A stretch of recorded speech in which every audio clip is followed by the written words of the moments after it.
Astaghfirullah. Bismillahirrahmanirrahim. Assalamualaikum warahmatullahi wabarakatuh. Alhamdulillah wassalatu wassalamu ala rasulillah wa ala alihi wa sahbihi wa mawalah wa la hawla wa la quwata illa billahi wa ba'du.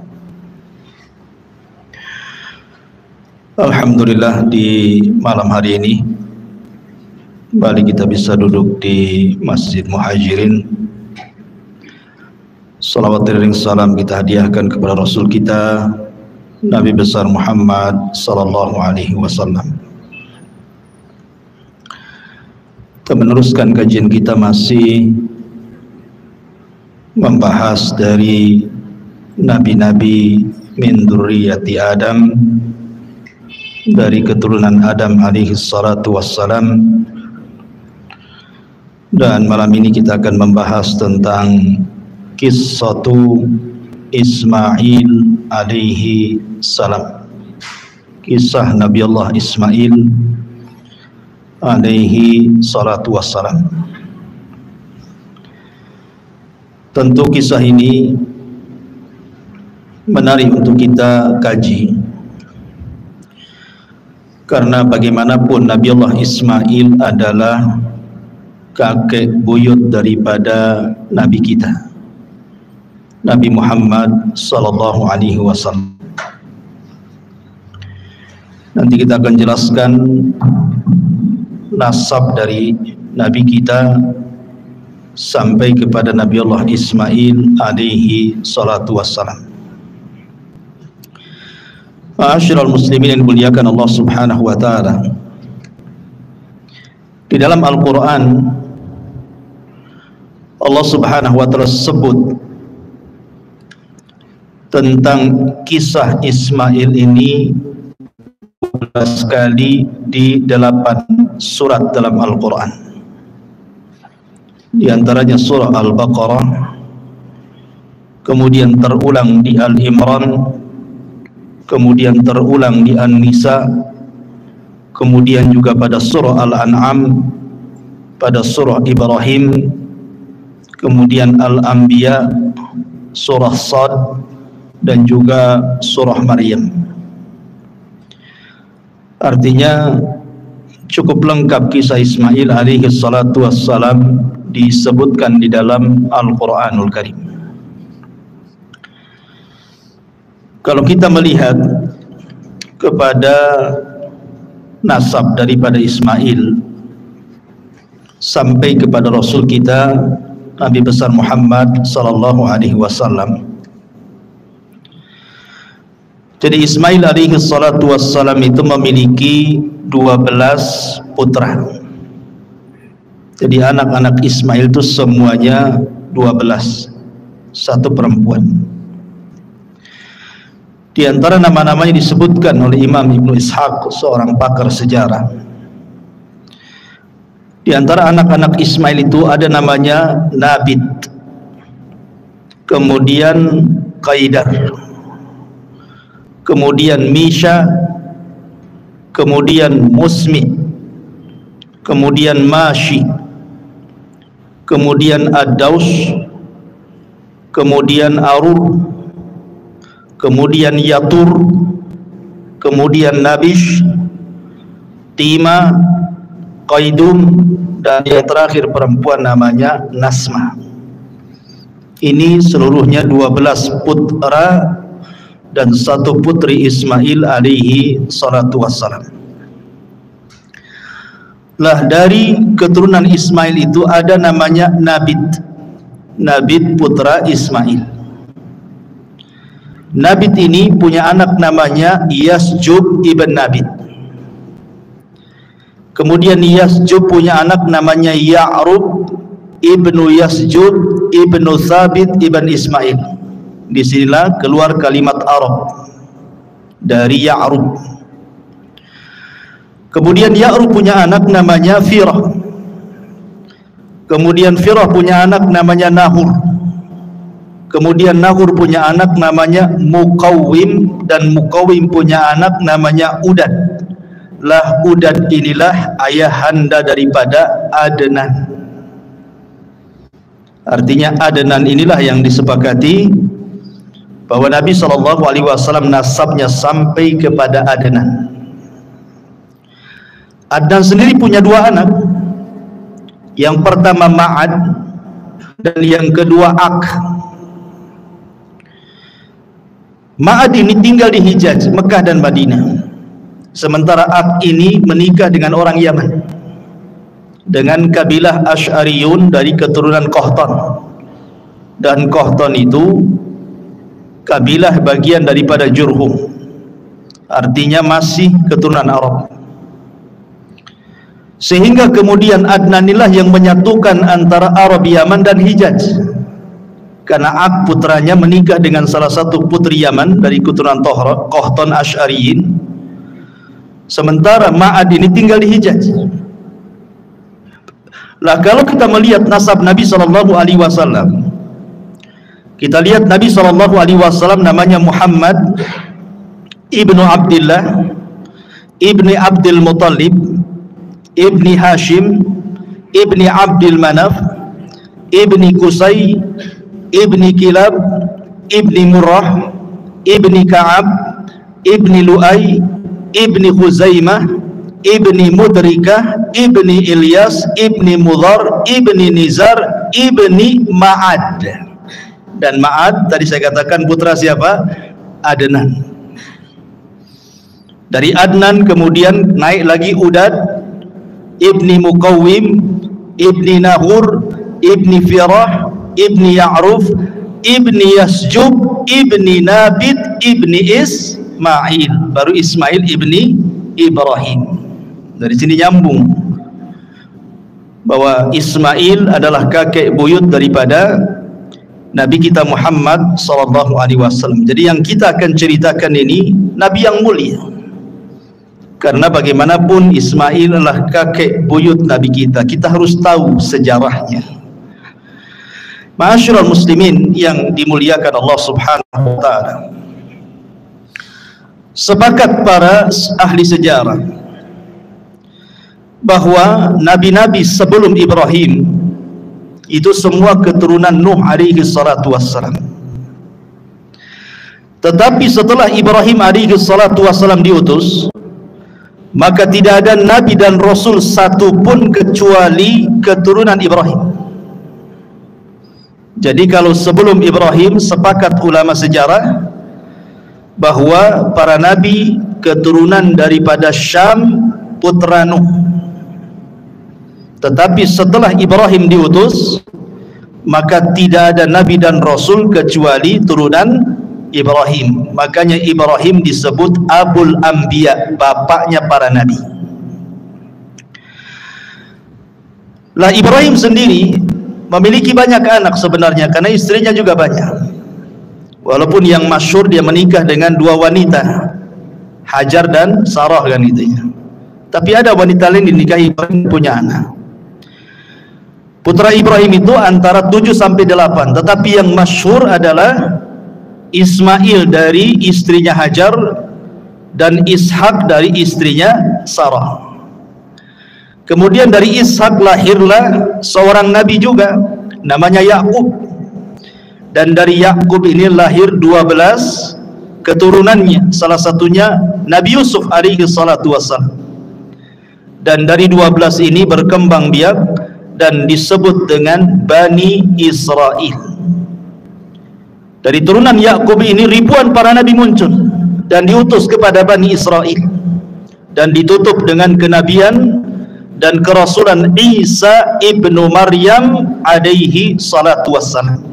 Ini dari jalur Ishak. Tapi kalau dari jalur Ismail tidak ada yang jadi nabi, tidak ada yang jadi nabi. Baru setelah kemudian keturunannya sampai kepada Abdul Muttalib. Abdul Muttalib punya anak namanya Abdullah. Dari Abdullah inilah lahir Nabi akhiruz zaman, Khatamul Anbiya wal Mursalin, Rasul Muhammad sallallahu alaihi wasallam. Itu kalau kita bicara nasab. Tentu ketika cerita Ismail tidak lepas daripada kisah ibundanya Hajar. Lalu siapa Hajar ini? Ada yang mengatakan bahwa Hajar ini, kalau menurut versi Yahudi, dia adalah seorang budak yang berada di istana Farainah, istana Fir'aun Mesir kala itu. Kemudian dihadiahkan kepada Sarah dan menjadi budak Sarah.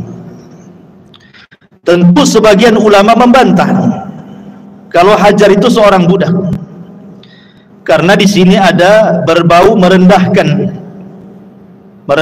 kepada Nabi kita Muhammad sallallahu alaihi wasallam, seolah-olah dia turunan budak, dan seolah-olah Sarah itu lebih afdal dibandingkan Hajar, dan seolah-olah Yahudi lebih afdal dibandingkan Islam. Nanti menuju ke situ, sehingga orang-orang Yahudi di dalam kitabnya At-Takwim itu mereka mengatakan seperti itu. Hajar seorang budak, sementara Sarah ini tuannya, sehingga ada sebagian para ulama membantah Hajar ini bukan budak. Hajar ini justru adalah turunan Amalikoh ataupun turunan Farainah yang dahulu menguasai Mesir, dan dia adalah putri daripada pembesar Amalikoh atau Amalikoh dan juga Kan'aniyin ini. Kemudian dijajah oleh Farainah, oleh orang-orang Fir'aun. Kemudian ditawanlah Hajar ini, kemudian dijadikan pelayan di istana Fir'aun. Lah kemudian setelah Sarah datang ke Mesir bersama Ibrahim, kemudian raja ini hendak melakukan sesuatu yang buruk kepada Sarah. Sarah pun berdoa kepada Allah dengan tawasul dengan amal saleh. Tiba-tiba raja ini stroke, tidak bisa bergerak, kemudian minta doa supaya disembuhkan. Maka Sarah berdoa kepada Allah, kemudian disembuhkan. Karena dia ketakutan kepada Sarah tapi hatinya masih suka, maka kemudian dihadiahkanlah Hajar kepada Sarah sebagai bukti kecintaan Fir'aun ini kepada Sarah, karena tidak bisa apa-apa. Ya. Jadi Hajar ini orang mulia, bukan sebagaimana prasangka orang-orang Yahudi. Itu ada yang mengatakan seperti itu. Intinya bahwa kemudian Hajar ini dihadiahkan kepada Sarah, kemudian tinggal bersama Sarah dan juga Ibrahim di Mesir. Tetapi karena memang kondisinya kurang kondusif, akhirnya Ibrahim pun kemudian meninggalkan Mesir dan kembali ke Syam, Palestina.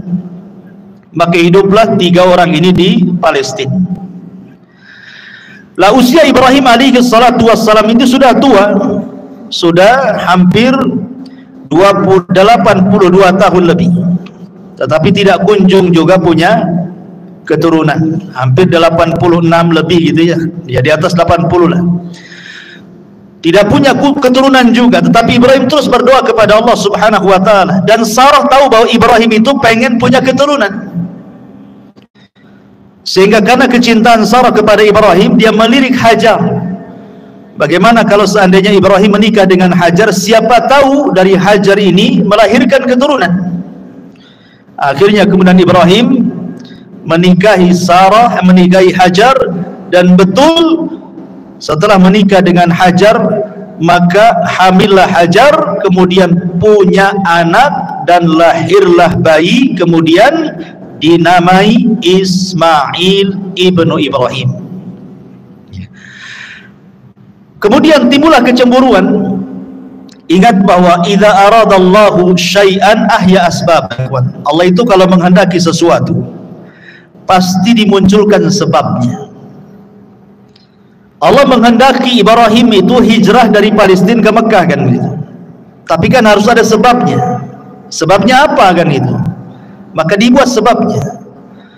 Salah satu penyebabnya adalah Hajar ini ketika memiliki Ismail, Ibrahim itu cinta betul dengan Ismail. Otomatis ketika cinta dengan Ismail lebih banyak tinggal bersama Hajar. Cemburulah Sarah. Wajar kecemburuan seorang wanita, istri Nabi saja cemburu, Aisyah kan, kepada Safiyah. Sampai-sampai kemudian mengatakan tentang Safiyah itu, hasbuka an Safiyata kada wa kada ya Rasulullah. Cukuplah Safiyah ini begini dan begitu. Maksudnya Aisyah ingin mengisyaratkan dengan tangannya, Safiyah itu pendek loh, aku tinggi, gitu maksudnya. Ingin merendahkan Safiyah. Tapi Rasul marah dan mengatakan, ya Aish, laqad qulti kalimatan law muzizat bihal bahru lamazazathu. Wahai Aisyah, engkau sudah mengucapkan kalimat ghibah, yang satu kalimat ghibah ini kalau dilempar ke air lautan, satu air lautan tercemar dengan kalimat. Aisyah cemburu karena Safiyah ini walaupun kecil pendek tapi cantik. Artinya kecemburuan itu ada gitu. Jangan dikira istri Nabi tidak cemburu kan gitu. Kalau istri Nabi saja cemburu, apalagi istri antum. Kalau antum poligami ya wajar kan itu. Jangan ngamuk-ngamuk antum kan itu. Aisyah saja cemburu, kemudian juga Sarah juga cemburu kepada Hajar kan. Akhirnya Sarah meminta kepada Ibrahim untuk dijauhkan Hajar dengan dirinya. Terserah mau ditaruh di mana, tapi jangan dekat-dekat dengan diriku. Dari situlah datang perintah agar Ibrahim membawa Hajar kemana? Ke Mekah. Bayangkan Palestina ke Mekah itu kan perjalanan 1 bulan naik unta tuh. Tentu sekali lagi karena hikmah yang Allah kehendaki. Maka berangkatlah kemudian Ibrahim bersama Hajar dan bayi kecil Ismail. 1 bulan naik unta sampai kemudian singgah di sebuah wadi, lembah. Lembah itu tidak ada tanaman, tidak ada air. Di sekelilingnya hanyalah padang pasir kering kelontang, lautan padang pasir yang tidak bertepi. Tiba-tiba kemudian sampai di situ, Ibrahim hanya meletakkan Hajar dan juga Ismail kemudian pergi. Hanya dibekali beberapa bekal untuk beberapa hari saja. Tentu wanita ditinggal suaminya begitu saja kan tidak terima juga. Akhirnya dia mengikuti Ibrahim dan mengatakan kepada Ibrahim, aina tadhhab wa tatrukuna bihadzal wadi? Ya Ibrahim, Anda pergi kemana? Kenapa kau tinggalkan kami di lembah ini? Alladzi laisa fihi insun wala syai'un. Di sini tidak ada manusia, di sini nggak ada apa-apa, nggak ada pohon, nggak ada binatang, nggak ada minuman, nggak ada apa-apa. Dan terus mengikuti Ibrahim sampai ketika di tempat namanya Kada. Baru kemudian Ibrahim terhenti. Kemudian Ibrahim mengatakan kepada Hajar, ilallah, kutinggalkan dirimu kepada Allah. Bayangkan hanya ngomong begitu saja, kutinggalkan dirimu kepada Allah. Barulah kemudian Hajar paham dan mengatakan, raditu billah. Dalam riwayat Bukhari, idzan la yudayyi'un Allah. Kalau begitu saya redha dengan Allah. Dalam riwayat, kalau begitu pasti Allah tidak akan menyia-nyiakan saya. Kalau begitu idhab ya Ibrahim, pergi engkau Ibrahim. Dari sini ada pelajaran besar bagaimana Hajar dan juga Ismail kecil mengajarkan kepada kita sifat tawakkul ala Allah, sifat tawakal. Dan ini risalah kepada para wanita-wanita di zaman sekarang gitu ya, yang mungkin ditinggal meninggal suaminya, atau ditinggal pergi bekerja suaminya berbulan-bulan, atau boleh jadi suaminya tidak bertanggung jawab, boleh jadi Allah berkehendak lain untuk dirinya. Kalau dia bertawakal kepada Allah Subhanahu wa taala, maka katakan seperti yang dikatakan Hajar, idzan la yudayyi'un Allah. Kalau begitu Allah tidak menyia-nyiakan saya. Ini risalah kepada siapapun yang sedang kesulitan ekonomi, dipecat dari pekerjaannya, memilih bekerja yang halal dan meninggalkan yang haram. Katakan idzan lan yudayyi'un Allah. Katakan Allah tidak menyia-nyiakan saya. Begitulah tawakal yang diajarkan Ummu Ismail kepada kita. Tapi Ibrahim juga ketika meninggalkan istrinya Hajar dan putranya itu juga mengadu kepada Allah. Kenapa begini perintahnya gitu ya? Kenapa nggak ada perintah lain saja? Makanya kemudian dia setelah jauh meninggalkan Hajar dan sudah tidak terlihat Hajar dan sudah sampai di perbatasan, kemudian dia menghadap wajahnya menuju Al-Bait dan berdoa, dan Al-Quran menyebutkan doanya apa? Inni askantu min dzurriyyati biwadin ghairi dzi zar'in 'inda baitakal muharram. Ya Rabb, kenapa aku meletakkan dari keturunanku di sebuah lembah yang tidak ada tanaman di sisi baitmu, rumahmu yang sangat mulia? Kemudian Ibrahim alaihi salatu wassalam terus berdoa kepada Allah Azza wa Jalla. Tetapi bagaimanapun Allah menghendaki yang lain.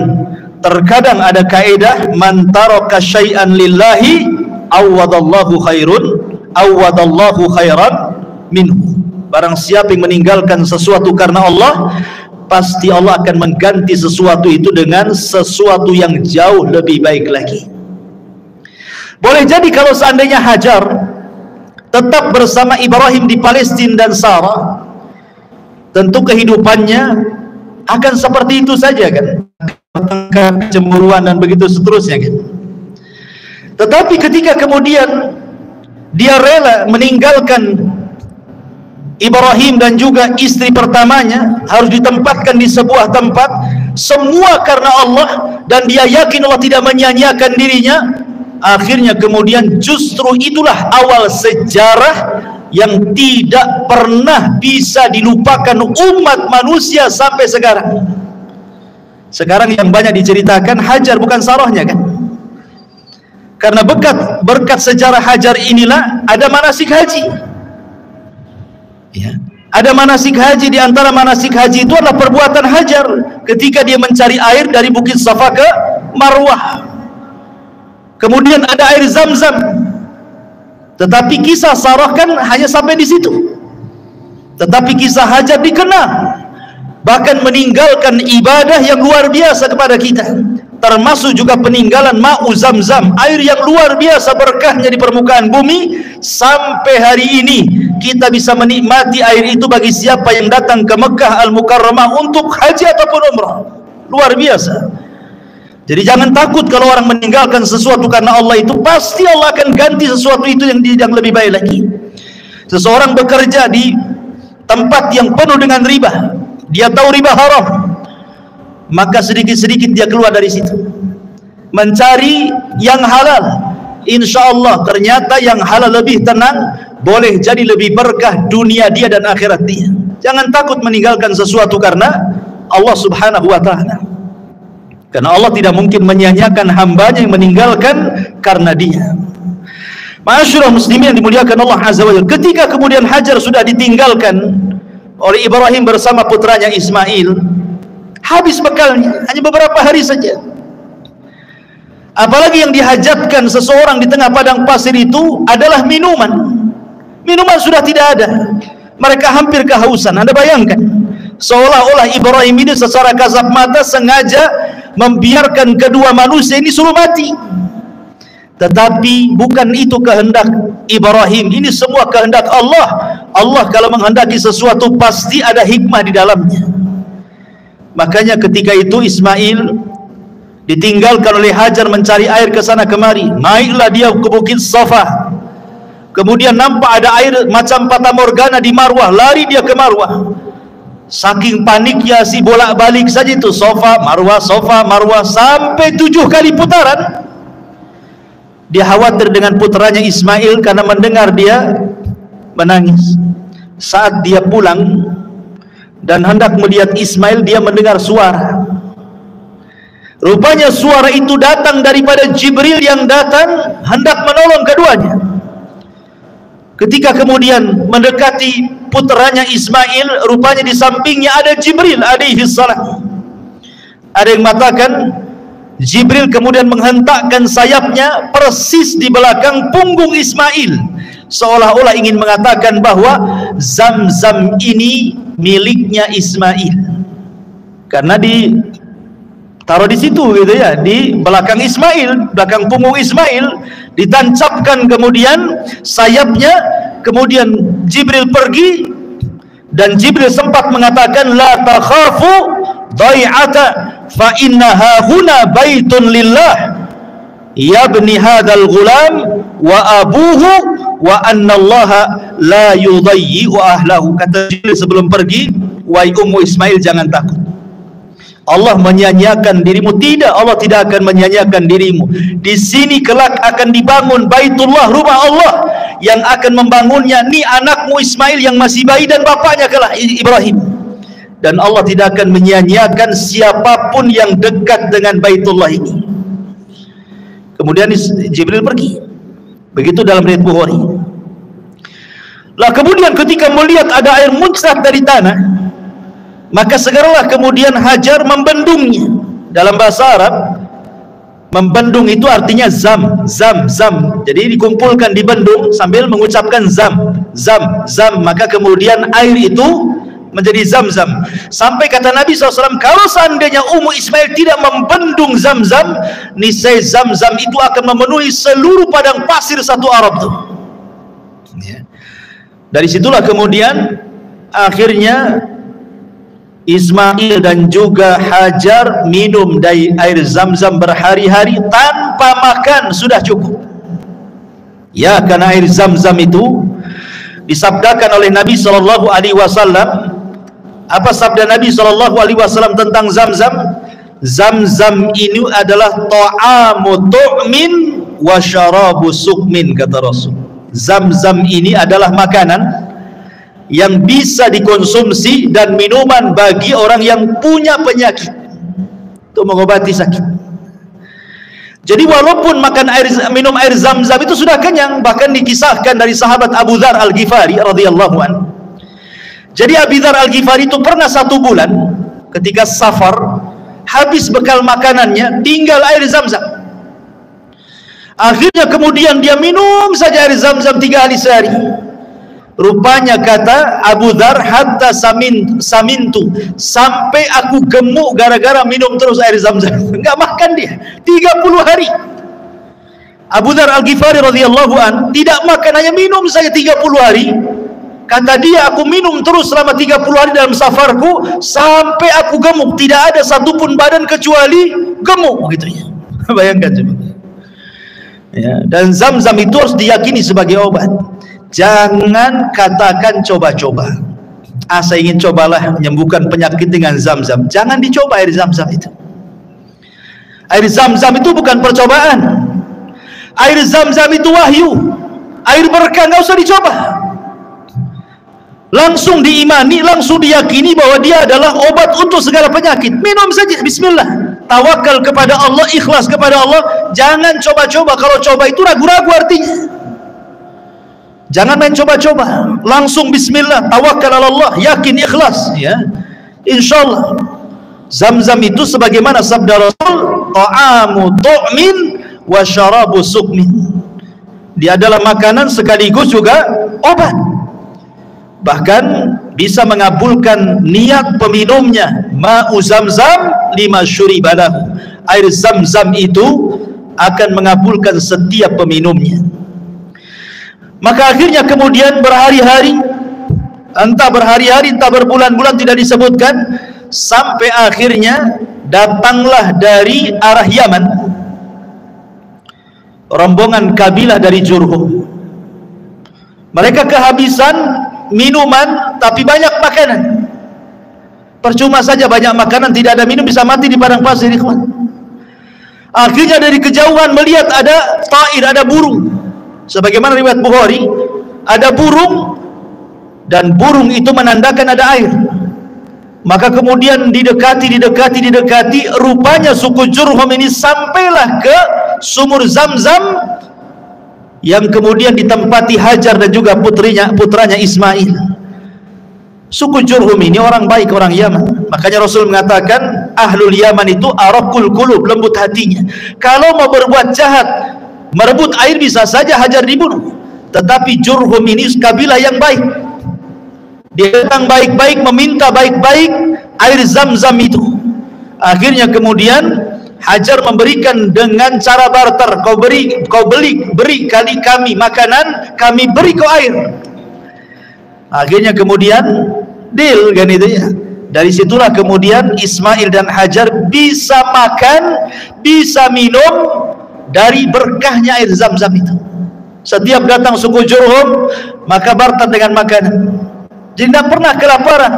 Itulah makna daripada kalimat Hajar ketika Ibrahim pergi, kalau begitu pergi kau, Allah tidak menyia-nyiakan diriku. Wa man yatawakkal 'ala Allah fahuwa hasbuh. Barang siapa yang bertawakal kepada Allah, Allah yang kasih kecukupan dia. Akhirnya kemudian lama-lama suku Jurhum pun meminta kepada Hajar untuk memboyong keluarganya dan tinggal di situ, karena memang air saat itu sangat langka. Senang mereka tinggal di situ. Maka lambat laun kemudian suku Jurhum tinggal di sekitar Zam-Zam. Kemudian hari demi hari, bulan demi bulan, tahun demi tahun, ramailah di sekitar Zam-Zam itu kabilah Jurhum. Ismail pun mulai membesar, kemudian belajar bahasa Arab kepada suku Jurhum. Jadilah Ismail musta'rab, bukan orang Arab, belajar bahasa Arab, fasih pula dia bahasa Arab. Makanya sering saya katakan, kalau antum orang Indonesia fasih berbahasa Arab, berarti antum Arab. Walaupun antum turunan Arab Yaman, tapi tak bunyi bahasa Arab, antum bukan Arab. Menang muka saja Arab. Ya, bahasa Arab tak bisa, bukan Arab antum. Walaupun ngaku Habib sekalipun, kalau tidak punya bahasa Arab, bukan Arab. Tapi kalaupun antum hitam pesek hidungnya persis kayak orang Melayu, tapi bahasa Arabnya mantap kayak Ismail, antum Arab. Paham ya? Ismail bukan orang Arab, orang Ajam, dia orang Palestina, lahir di sana, tapi belajar bahasa Arab ke suku Jurhum. Makanya ulama mengistilahkan musta'rab, orang Arab yang bukan Arab pasti bahasa Arab, makanya dia Arab, gitu ya. Di situ kaidahnya muncul. Ya. Ma'asyiral muslimin yang dimuliakan Allah Subhanahu wa taala. Akhirnya kemudian Ismail pun besar-besar di situ.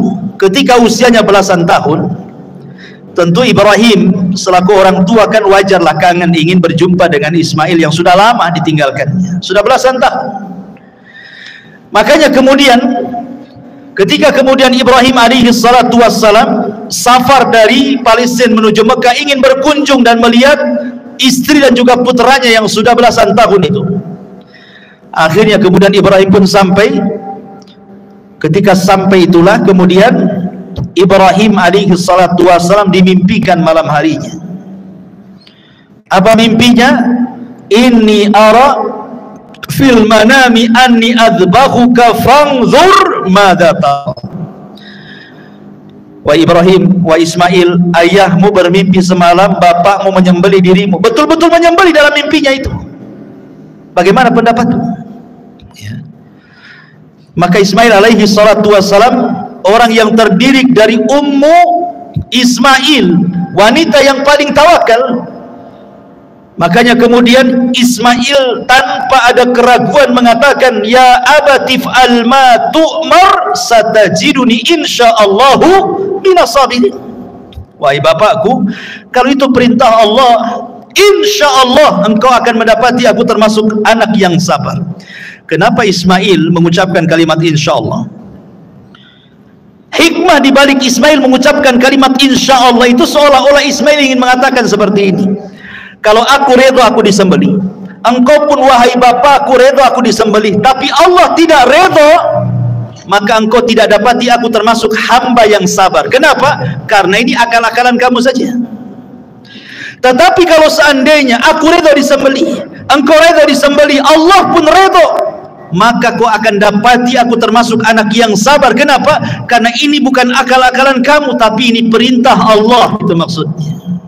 Makanya dia mengatakan satajiduni insyaallahu minas sabirin. Kau akan dapati aku termasuk hamba Allah yang bersabar insyaallah, kalau Allah berkehendak. Itulah kandungan makna insyaallah. Penting kita mengucapkan kalimat insyaallah itu. Ya. Bukan kalimat ragu-ragu insyaallah itu, tapi kalimat berkah. Ya. Karena biasanya di masyarakat kalau sudah main-main insyaallah itu dimain-mainkan itu, seolah-olah ragu-ragu kan, besok datang nggak ya? Karena nggak mau datang, cuman bilang nggak mau datang malas, takut tersinggung, main insya Allah kan, insya Allah katanya. Padahal memang niatnya nggak mau datang. Insya Allah katanya. Gitu ya. Bisa saja insya Allah lah datang. Tapi kalau sudah memang nggak niat datang, bilang aja saya nggak datang besok. Kecuali kalau antum janji mau datang, itulah penting mengucapkan insya Allah kan. Karena ketika antum janji mau datang, bisa saja di jalan macet, bisa saja di jalan kecelakaan, bisa saja ada masalah, maka baru kemudian ucapkan kalimat insya Allah. Baik, ma'asyiral muslimin yang dimuliakan Allah Azza wa Jalla. Maka akhirnya kemudian Ibrahim pun betul-betul menyembelih Ismail, dan ini sudah saya kisahkan panjang lebar di sini. Bagaimana Ibrahim betul-betul menggorok loh leher Ismail itu, tapi Allah buat pisau yang tajam jadi tumpul, jadi digini-gini tetap saja nggak berdarah-darah tuh. Dari situ Allah melihat kesungguhan Ibrahim sudah melaksanakan perintahnya lewat mimpinya, karena mimpi seorang nabi itu wahyu masalahnya. Maka Allah Subhanahu wa taala langsung mengirim penyeru dan menyeru dari langit dan mengatakan, ya ayya Ibrahim qad saddaqta ru'ya, wahai Ibrahim kau sudah membenarkan mimpi. Maka disitulah Allah katakan, wa fadainahu bidzibhin azim wa taraknahu lil akhirin, kami ganti Ismail dengan kambing kibas, dan akan menjadi cerita bagi orang-orang setelahnya sampai hari ini. Kisah itu diceritakan dan menjadi syariat bagi umat Islam tentang kurban. Ya. Ma'asyiral muslimin yang dimuliakan Allah Azza wa Jalla. Selesai kisah penyembelihan ini, maka kemudian Ibrahim balik lagi ke Palestina. Ismail kemudian menjadi laki-laki yang tumbuh dewasa gitu. Lah setelah Ismail kemudian tumbuh dewasa, maka Allah takdirkan Hajar meninggal dunia di usia yang sudah tua juga, 80 tahunan ke atas Hajar meninggal. Kemudian Ismail tertarik dengan wanita Jurhum, menikahlah Ismail dengan wanita Jurhum. Masalahnya disebutkan di dalam sejarah, bahkan juga diriwayatkan dalam Sahih Bukhari, bahwa ketika kemudian Ismail alaihi salatu wassalam menikah dengan wanita Jurhum itu, Ibrahim mendengar putranya sudah menikah. Maka Ibrahim dari Palestina datang ke Mekah ingin melihat istri daripada Ismail. Kemudian ketika dia berkunjung kepada rumah Ismail, Ismail sedang pergi, sedang mencari kerja, sedang mencari maisha. Maka kemudian Ibrahim bertanya kepada istri pertama Ismail yang dinikahi ini tentang bagaimana kehidupannya. Tiba-tiba kemudian ngeluh dia dan mengatakan, nahnu bisyarrin, nahnu fi dhikin wa syiddatin, fasyakat ilaihi. Hidup kami ini susah, kata istri pertamanya ini. Hidup kami dalam kejelekan, hidup kami tidak senang, hidup kami dalam kemiskinan, susah makan, macam-macam diadukan kepada Ibrahim. Ini istri Ismail tidak tahu kalau di depannya itu Ibrahim, ya, karena dia nggak ngaku dia mertuanya kan gitu. Akhirnya kemudian Ibrahim ini melihat ini kok istrinya aneh, ini kok ngeluh-ngeluh gini nih, berarti Ismail ini salah cari jodoh nih. Akhirnya kemudian Ibrahim sebelum pergi, dalam Sahih Bukhari dijelaskan, Ibrahim menasihati istrinya, nanti kalau datang suamimu Ismail, katakan pesan dari saya, ghayyir atabata babik. Kemudian pergi Ibrahim. Ketika Ismail kemudian pulang, diceritakan sama istrinya bahwa ada orang tua sifatnya seperti ini. Kaget dia, lah itu orang tua saya, kenapa kau tidak memuliakan dia? Kata istri, saya tidak tahu itu orang tuamu. Akhirnya kemudian kata Ismail, berpesan apa itu orang tuaku kepadaku? Kata istrinya, dia hanya berpesan, ghayyir atabata babik, katanya, ganti tangga menuju rumah depanmu, katanya. Kata Ismail, oh iya, yang dimaksud atabat itu adalah engkau, aku disuruh menceraikan kamu, katanya. Wasiat Ibrahim. Akhirnya diceraikan istri pertamanya. Kemudian setelah diceraikan istri pertamanya, terdengarlah oleh kabilah Jurhum Ismail menceraikan istrinya. Akhirnya kemudian banyak pembesar-pembesar Jurhum itu yang menawarkan putrinya. Bagaimanapun Ismail ini tokoh kan gitu ya. Dia pemilik Zamzam, orang-orang Jurhum mereka sangat berhajat kepada Zamzam, dan itulah ekonominya selama ini mereka hidup. Akhirnya kemudian ada salah satu daripada pembesar Jurhum itu menawarkan putrinya yang saleh untuk menikah dengan Ismail. Akhirnya kemudian Ismail pun menikah dengan istri keduanya, tapi tetap Ibrahim hendak mengujinya. Datang kedua kalinya kepada istri yang keduanya, kemudian bertanya soal kondisi kehidupannya. Maka kemudian kata istri keduanya, dia menceritakan, nahnu bi khairin, katanya, kami dalam kondisi baik, wasaatin, dan dalam kondisi lapang. Padahal kehidupannya susah, tapi dia tetap mengatakan baik dan kondisi lapang.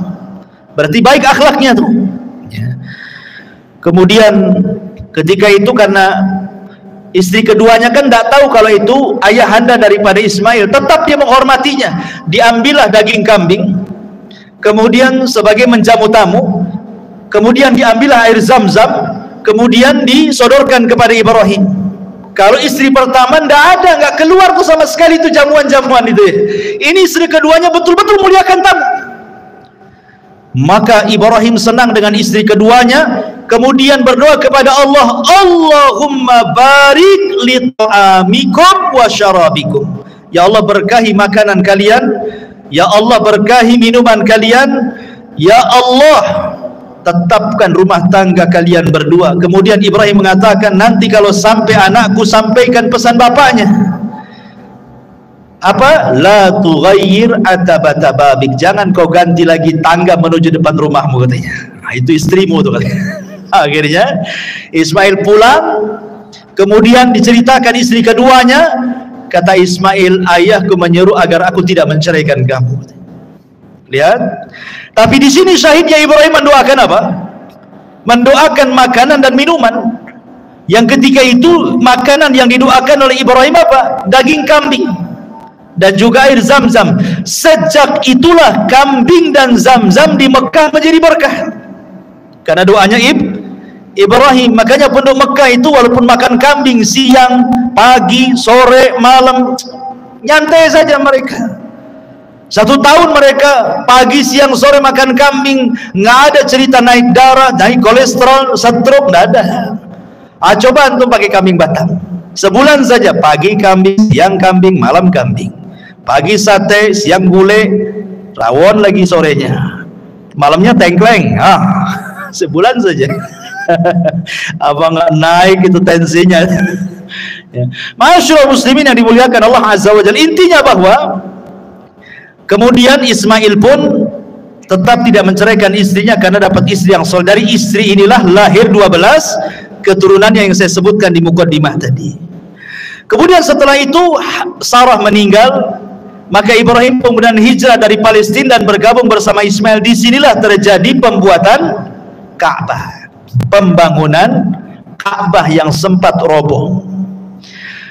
Kisahnya adalah, jadi ketika kemudian Allah Subhanahu wa taala perintahkan Ibrahim untuk membangun Ka'bah dan juga putranya Ismail, maka mulailah kemudian Ibrahim dan juga Ismail mencangkul bagian Ka'bah yang akan dibangun sampai kemudian mendapati pondasi. Dan ketika di zaman jahiliyah pernah kan dirobohkan karena terkena banjir sehingga Ka'bah rusak. Kemudian oleh Al-Walid ibn Mughirah dan orang-orang Quraisy digali sehingga sampai kepada pondasi awal Ka'bah yang berwarna hijau. Ya, pondasinya itu warna hijau. Ya. Lah Ibrahim juga sama, karena Ibrahim itu tidak mulai dari pondasi, karena pondasi sudah ada sejak zaman para malaikat membangunnya. Ada yang mengatakan Adam yang membangunnya gitu. Jadi Ibrahim itu hanya meninggikan saja.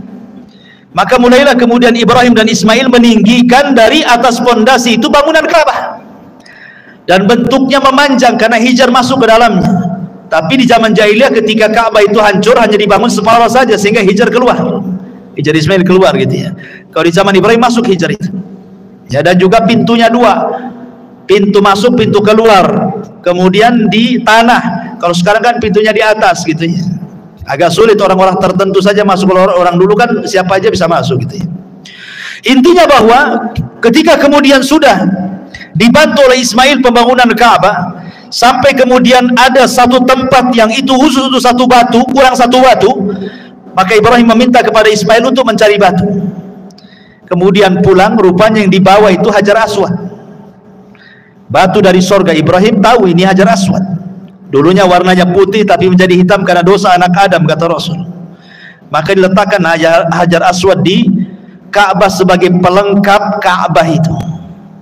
Dan Hajar Aswad ini menjadi kiblat bagi kita kaum muslimin ketika sholat kita, dan pernah hilang 20 tahun, dicongkel oleh orang-orang Syiah.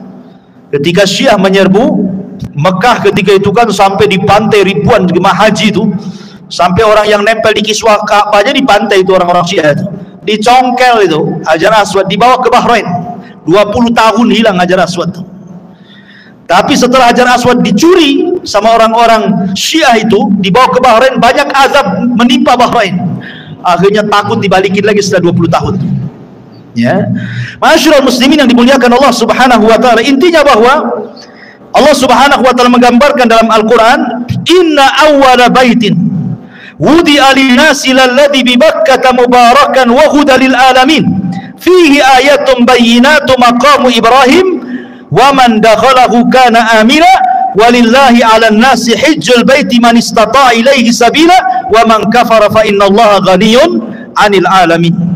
Sesungguhnya rumah yang mula-mula dibangun untuk tempat beribadah manusia adalah Baitullah yang ada di Bakkah ataupun Mekah, yang diberkahi dan menjadi petunjuk bagi semua manusia. Di sana terdapat tanda-tanda yang jelas, di antaranya makam Ibrahim. Barang siapa memasuki Baitullah, amanlah dia. Dan di antara kewajiban manusia terhadap Allah adalah melaksanakan ibadah haji ke Baitullah, yaitu bagi orang-orang yang mampu mengadakan perjalanan ke sana. Barang siapa yang mengingkari kewajiban haji, maka ketahuilah Allah Maha Kaya bagi seluruh alam semesta. Ketika Ibrahim sudah selesai itu membangun Ka'bah, dan apabila dia capek, maka dia berdiri di samping Ka'bah yang kemudian menjadi makom Ibrahim. Makom dulu tempat istirahatnya di situ, makanya makom sekarang kan. Ya. Jadi setelah selesai, Allah perintahkan kepada Ibrahim untuk mengajak seluruh manusia yang ada di bumi suruh haji. Ibrahim gimana? Harus datang kemana-mana mengajak manusia haji, perlu berapa waktu ke timur, ke barat, ke selatan, ke utara. Jadi Ibrahim mengatakan, ya Rabb, tidak mungkinlah saya berjalan ke sana kemari kan itu. Tapi Allah mengatakan, ya Ibrahim, aku tidak suruh kau jalan ke sana kemari, aku suruh kau berteriak dari Mekah. Nanti kami yang sampaikan suaramu ke ujung barat, ke ujung timur, ke selatan dan ke utara. Dan ini mukjizatnya Ibrahim. Cukup kau serukan manusia untuk haji, suaramu sampai di sana nanti, gitu maksudnya. Maka Ibrahim pun menyerukan manusia untuk haji, suaranya kemana-mana, masuk ke telinga semua manusia. Subhanallah, seruan Ibrahim masih melengket di telinga kita sampai hari ini. Semua datang ke Mekah, ya, semua datang ke Mekah kan. Alhamdulillah, seruan Ibrahim sampai hari ini melekat di telinga-telinga kaum muslimin. Wa'adzin finnas, ya, dan serukan kepada manusia untuk haji, ya'tuka rijalan wa ala kulli dhamirin ya'tin min kulli fajin amik, kata Allah. Maka akan datang dari semua belahan negeri untuk menziarahi Ka'bah. Sadaqallahul azim. Lihat bagaimana sekarang dari penjuru negeri datang ke Mekah. Subhanallah, tidak ada orang yang bosan datang ke Mekah dalam rangka haji dan umrah. Ya, buktinya orang yang hari-hari umrah belakangan punya travel umrah pula dia. Saking pengen terus ke sana bolak-balik gitu. Begitulah Allah cintakan manusia untuk haji. Ma'asyiral muslimin yang dimuliakan Allah Subhanahu wa taala. Kemudian Nabi Ibrahim alaihi salatu wasalam wafat, dan Allah Subhanahu wa taala kemudian menggantikan estafet dakwah Ibrahim kepada pundak Ismail. Makanya Allah Subhanahu wa taala firmankan di dalam surah Maryam ayat 54-55, wadhkur fil kitabi Ismail innahu kana sadiqal wa'di wa kana rasulan nabiyya. Ceritakan wahai Muhammad fil kitab, di dalam Al-Quran, tentang Ismail. Dia adalah orang yang sangat jujur dan amanah. wa kana rasulan, dia seorang rasul, nabiyan, dan seorang nabi. Diutus kepada siapa kalau dia seorang rasul? Ismail diutus kepada seluruh bangsa Arab. Jadi Ismail nabinya bangsa Arab, dia seorang rasul dan seorang nabi. Wa kana ya'muru ahlahu bis salati waz zakati wa kana inda rabbih mardiyah, dan dia memerintahkan keluarganya untuk salat, zakat, dan dia di sisi Allah sangat diridhai, sangat disukai. Ismail diangkat menjadi nabi dan rasul dan berdakwah setelah Ibrahim kepada seluruh bangsa Arab. Dan subhanallah, asar Ismail sampai kepada di masa jahiliyah, di masa diutusnya Nabi SAW, sampai ketika Rasul datang ke Gua Hira untuk tahannud, untuk i'tikaf di Gua Hira, belum diangkat jadi Nabi. Kemudian Rasul SAW tafakur di situ, beribadah kepada Allah Azza wa Jalla, beribadah atas syariat siapa coba? Kan belum diangkat jadi Nabi, belum ada syariat kan? Jadi Rasul beribadah di atas syariat Ismail. Dia beribadah di atas syariat Ismail, tafakur dalam gua itu. Ya, karena belum ada syariat yang diberikan kepada Rasul seperti sholat, zakat, puasa, Quran, dan begitu seterusnya. Maka dia tafakur ala syariat Ismail, di atas syariat Nabi Allah Ismail alaihi salatu wassalam, sampai datang Jibril dan mengangkat Nabi sallallahu alaihi wasallam sebagai Nabi dan juga Rasul. Dan ketika Ismail alaihi salatu wassalam meninggal dunia, suku Jurhum itu dari turunan Ismail dan juga turunan istrinya itu masih mentauhidkan Allah, tapi masalahnya tidak bertahan. Tiba-tiba kemudian datang orang Arab yang tidak suka dengan suku Jurhum, namanya Khuza'ah. Maka Khuza'ah itulah akhirnya menggempur Jurhum. Mulailah kemudian Jurhum pun kalah, akhirnya kembali ke Yaman dan dikuasai Hijaz oleh Khuza'ah. Lah sebelum kemudian Khuza'ah ini menguasai Jurhum, Jurhum pandai karena ekonomi mereka dari Zamzam. Disitulah air Zamzam dipendam sama orang-orang Jurhum supaya jangan direbut Khuza'ah, dipendam sampai akhirnya beratus-ratus tahun hilang Zamzam itu. Ketika kemudian dikuasai oleh Khuza'ah, Khuza'ah tidak menemukan di mana letak air Zamzam itu. Subhanallah, di antara salah satu tokoh daripada tokoh Khuza'ah ada namanya Amr ibn Luhai. Amr ibn Luhai. Amr ibn Luhai inilah, dialah yang pertama kali merubah agama Ismail dan juga Ibrahim di kota Arab. Di negeri Arab itu dialah yang pertama merubahnya. Karena dia yang membawa patung Hubal dari Syam kemudian meletakkan di dalam Ka'bah. Makanya Rasul mengatakan, inni ra'aitu Amr ibn Luhai fin nari yajurru am'a'ah. Aku melihat Amr ibn Luhai terburai ususnya di neraka karena dia yang pertama kali merubah syariat Ibrahim. Amr ibn Luhai ini. Sejak itulah Amr ibn Luhai mengasas akidah musyrik, menyembah berhala. Akhirnya tidak ada satupun orang Arab kecuali menjadi penyembah berhala, kecuali hanya beberapa orang yang bisa dihitung dengan jari yang masih beragama Ismail dan Ibrahim, seperti Waraqah ibn Naufal, ya, kemudian ayahanda Said ibn Said, ya, kemudian beberapa orang, ya, tidak banyak itu yang masih beragama Hanafiyah Samah, termasuk Nabi SAW masih berpegang dengan syariat Ismail, ya. Tetapi yang lainnya semua menjadi penyembah berhala. Lah baru di zaman Abdul Muttalib, di zaman Abdul Muttalib inilah baru kemudian ditemukan air Zamzam. Jadi begini kisahnya.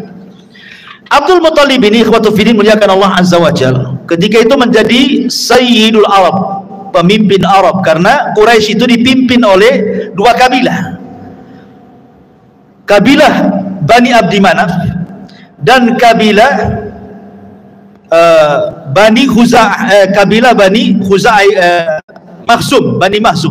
Ada Bani Makhzum, kabilahnya Abu Jahal. Ada kabilahnya Bani Abdi Manaf, kabilahnya Bani Hashim, kabilah Nabi SAW. Jadi yang lain itu kabilah-kabilah kecil, yang besar ini nih, Bani Makhzum dan Bani Abdi Manaf. Jadi gantian tuh, kadang-kadang yang menjadi pemimpin dari keturunan Makhzum, kadang-kadang dari Bani Abdi Manaf. Lah ketika itu yang menjadi pemimpin adalah dari Bani Abdi Manaf, Abdul Muttalib.